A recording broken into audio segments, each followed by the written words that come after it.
sure that you have. There we go. We're Perfect. recording. Well, first of all, congratulations on Dig. Wow, what a white knuckle ride this is. Thank you so much. Uh, in taking on a character like this, I mean, with everything that you've done in the past and all the great, kind of movies that you've done and characters you've played, including Lords of Dogtown, and Midnight in the Switchgrass, what about this character did you fall in love with? Um, well, fall in love. He's a very twisted and evil guy, with a lot of humorous charisma. I think that last part, the charisma and the sense of humor, I think those were the qualities that really drew me to the. Sorry, I got a noisy dog in the house. Okay. Those were the qualities that drew me to the role, chiefly. And I think that those were things that Asher, the director, and the writers were constantly um, expanding with my character and Liana's characters in the film, where we were able to have they use their sense of humor and their sense of wit to kind of win the audience over and to kind of get you to like and identify with their particular brand of evil and rule breaking. And I think that was an appealing part of the role, the sense of playing this redneck character who has a very big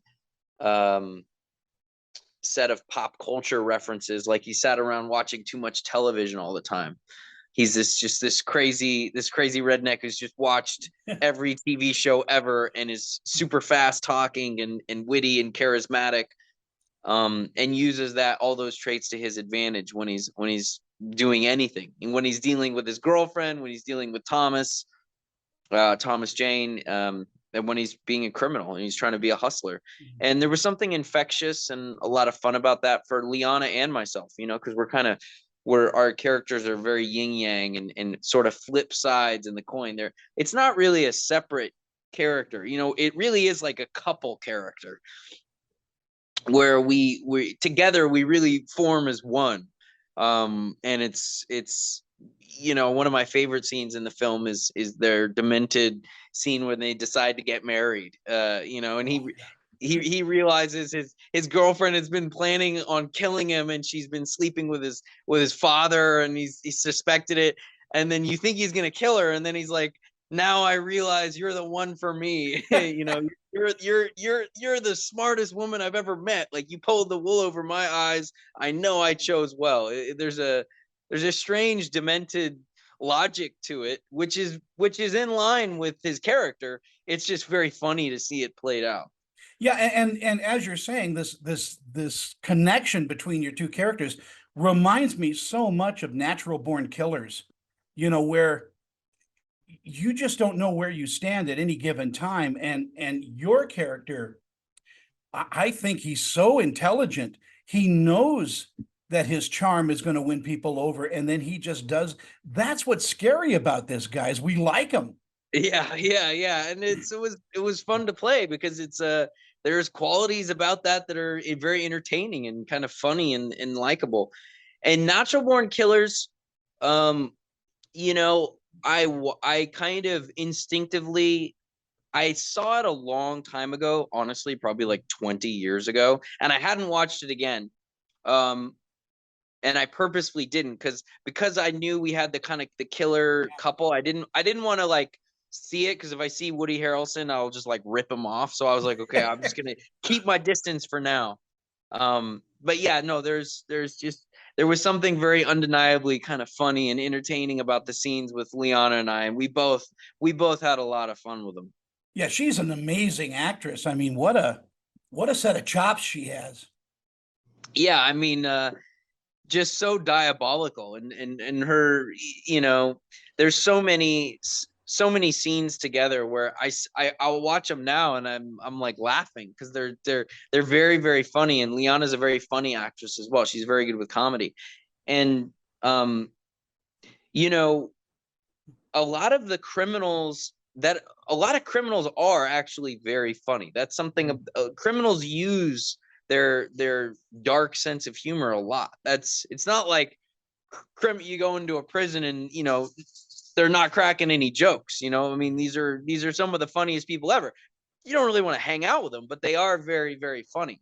And I feel like that was kind of that was sort of the way in, because we were like, well, how do we make this couple engaging if they're just these evil people that are humorless and we don't like them, and there's not enough of a conflict. We wanted to create a little bit of a moral conflict within the audience themselves, where they're entertained by these killers and they're laughing, and then they start to feel a little guilty about it at a certain point, because they're like, well, now I'm feeling complicit in these crimes. So you kind of wanted to kind of push people in those weird directions so that by the end they need them to be punished. Yeah, and in that way, it's brilliantly written. Um, Thomas Jane, wow. I mean, and his daughter Harlow. What a great combination.